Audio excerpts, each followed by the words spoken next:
I'm running a campaign, and when you're planning for it, like I said, it's long range.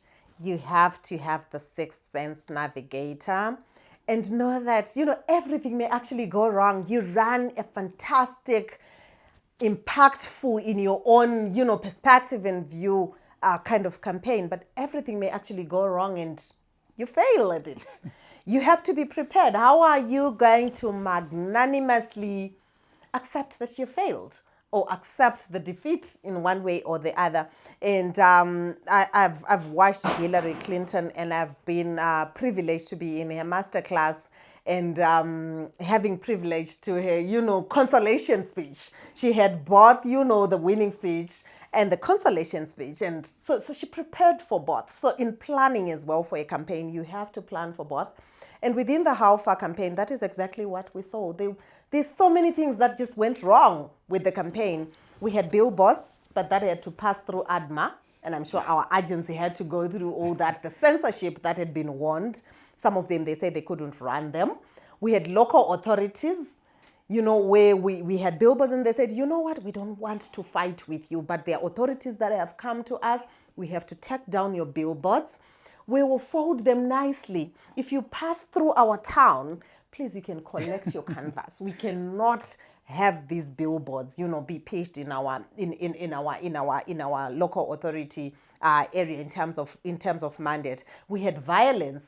It's an example, intimidation. We had T-shirts with different IEC materials, state intimidation and the like that we had to plan for. So you have to plan with the long range view, with the sixth sense navigator. That intuition must tell you that you're running a campaign that is going to invoke a lot of response and different kind of emotions, even from the system itself, and it's not going to take it lying down. So you have to plan for that.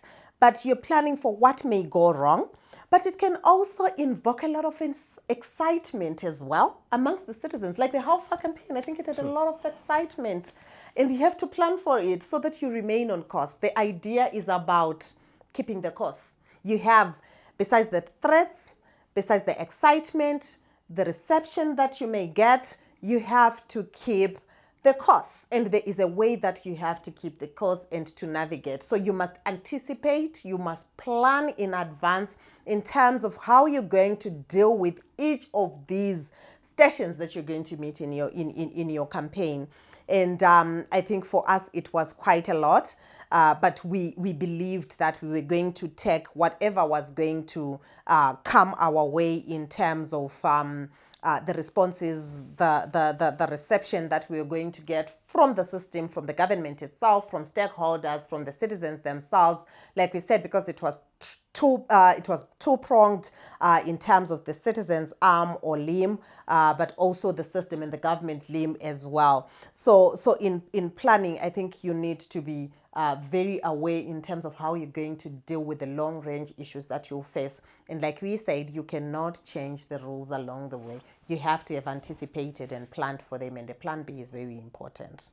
Exactly. So, in terms of planning all the way to the end, one of the major highlights of the How Far campaign was the outdoor approach, where we had it by plan that we are going to make a lot of noise through. So one of the things that we did before the launch of the campaign was to create a dance or rhythm and ask artists to come and make the music right on that rhythm, as long as they understood what the concept was.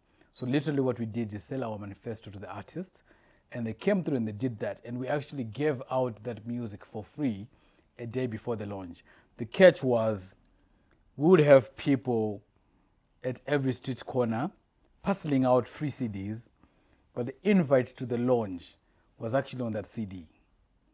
But when we did that, because we planned this all the way to the end, we were very aware of the environment in which we're operating in terms of intimidation, in terms of what the system can do.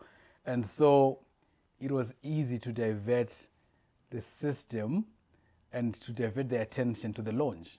which we did successfully. So there was a lot of skirmish around the venue. We were holding the event. There's just a lot of security, just people trying to monitor what we're doing.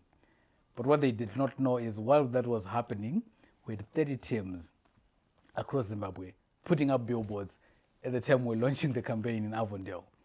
And the result of that was, on a sad note, one of our teams was arrested in Bindura.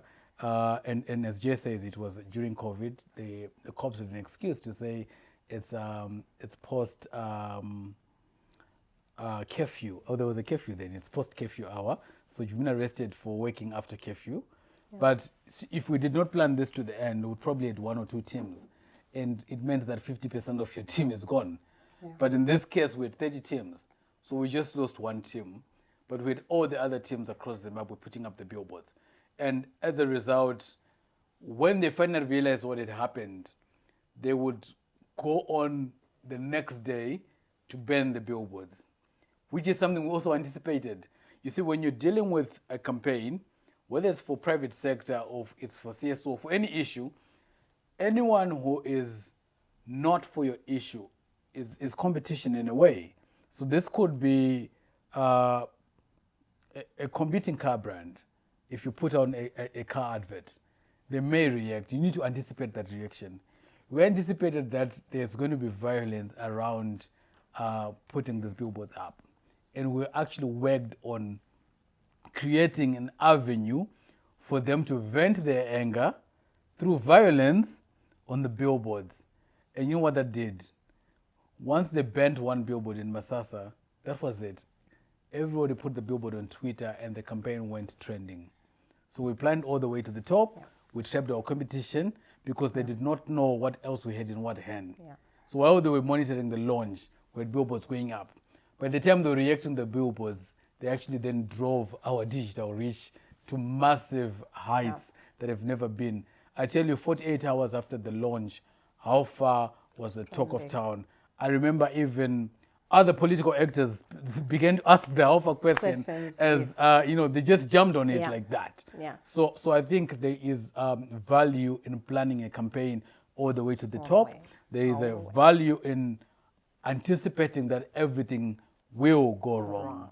And there is value in sticking to your manifesto, in sticking to your plan, and say, when we face a roadblock, when we face a brick wall, we're going back to our foundational document and say, what is the big picture? What do we want to achieve? Yes. What are we saying? Who are we saying to? And we go and we stick to our guns. Yes. And I think that's how we got where we got with the campaign. And you can iterate, you can reiterate the steps, but the objectives of the campaign will not change, because what has to guide you is the campaign manual. And we made use of that to get to where we are.